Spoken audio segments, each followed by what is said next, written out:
a battle to walk every day, to get out and do some of the things I loved.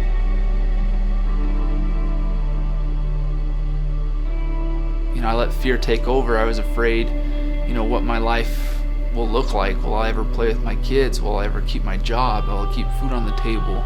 Will my wife find me attractive? Will I get to do the things I love? Will I ever be happy again?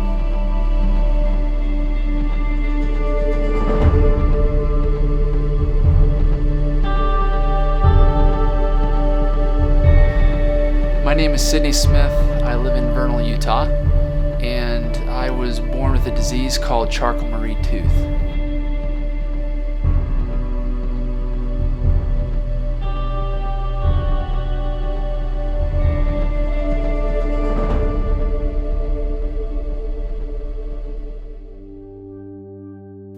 It's a genetic disorder and progressively got worse. I didn't know I had it until I was 12 years old.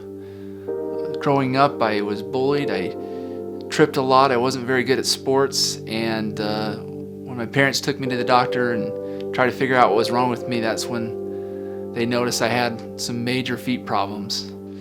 As I got older, things started progressing. I was given special braces, and it kind of helped for a little bit, but it slowly got worse. Started getting more arthritis, more broken bones, infections, and all that from my ankles and my feet pretty much rolling underneath me. And I knew something had to be done, just because by the end of the day it was a battle. Walking to the bathroom was a battle. That's when I went and saw a specialist, and he took a look at my feet, and after many surgeries there wasn't much more he could do. So I was given a few options. Pretty much I can fuse everything together and have a lifestyle, possibly in a wheelchair, or we could try prosthetics. As a young father, I wanted to play with my kids, so that's where we ended up going, is deciding on an amputation. It was a lot of confusion. What will life be like as an amputee? It just sounds like a game over process. So as we looked at it, I still had a job, I still had things I needed to do, family to feed. So we decided to just do 1 foot at a time, just because I needed to drive still, and get around in crutches seemed a lot easier than a wheelchair. The night before the amputation, I decided to just walk on cold grass. That feeling of cold grass is just a beautiful feeling. I was afraid, obviously, because there's no turning back at this point. At first waking up, it's, kind of demoralizing because you look different. Even though my feet were pretty much destroyed, they are still my feet, and it's a part of me that I'll never have back. But I went through it anyways. So I went through the left foot first, and got a prosthetic, was able to walk for a moment, even do a few things with one prosthetic, and unfortunately the limb got infected. I had major phantom pain where I could still feel all the pain I was feeling before in my feet, but it was still there. And went to the doctor, and he looked at it and noticed that the infection started eating the bone and all kinds of problems, and so they needed to amputate even higher.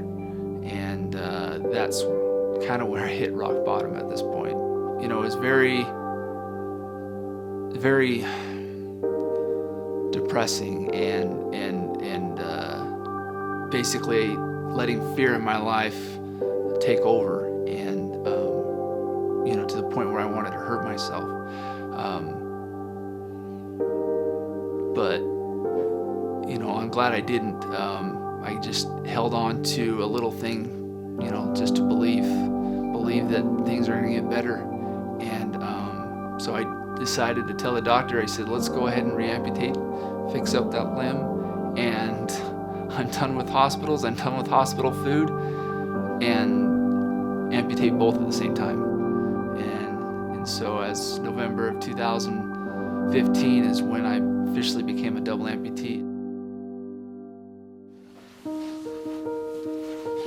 So I had them both amputated and spent a lot of time in the hospital, just learning how to get around with no legs. Had to teach myself how to go to the bathroom and shower and get dressed and cook and do all these things. I also had a lot of downtime. While in the hospital, I was watching TV, and on TV it just so happened to be the Ironman Championship in Kona. It's amazing. I mean, that race is huge. It's a 2.4 mile swim, 112 mile bike, and a 26.2 mile run. It's just amazing. I mean, I was inspired. I thought that was the coolest thing. The stories and the hard work that people put into it, definitely inspired me. But at the same time, I was sad and depressed, and just because I'm sitting in the hospital with no freaking legs. And I thought that's not something I could do. It's impossible. But during that time watching it, there was actually an amputee competing in the race, and I about jumped out of my bed and thought, holy cow, maybe that's something I could do. And then it hit me, right then and there. If I can get out of this bed and get to walking, that's what I want to do. I wanted to do a triathlon and work my way up into doing an Ironman distance. As soon as the doctors gave me the okay, like the stitches were healed, so they didn't, obviously we didn't want to have another infection.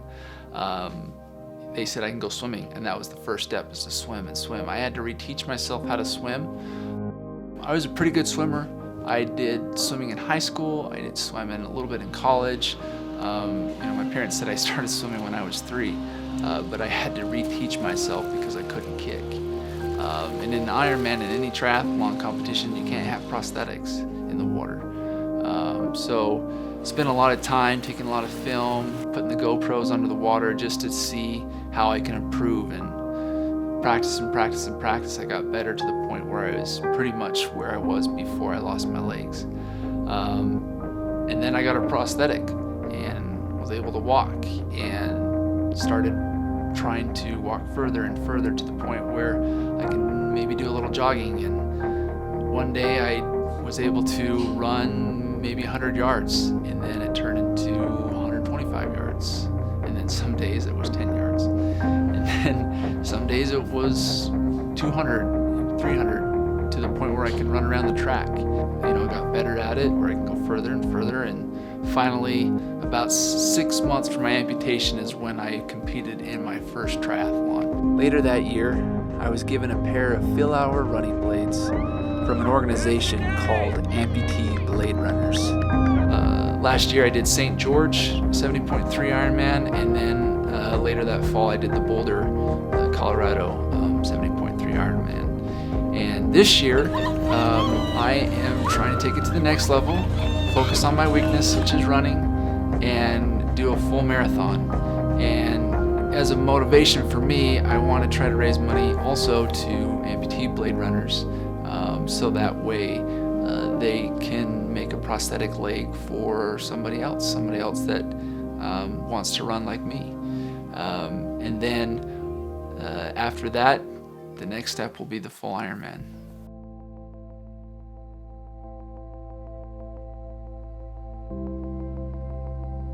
There's just more of a mental game, and that mental strength is an advantage no matter what. And some of the trials that I've had, with my feet has taught me those lessons, is that you have to get through it. It's a mental game, and you have to overcome it. And bow hunting just exfoliates that in your soul, and that's kind of where that addiction has started. Well, as a kid growing up hunting, it was the event of the year was hunting, especially the deer hunt here in Utah, and loved it. But with the disease, it was hard.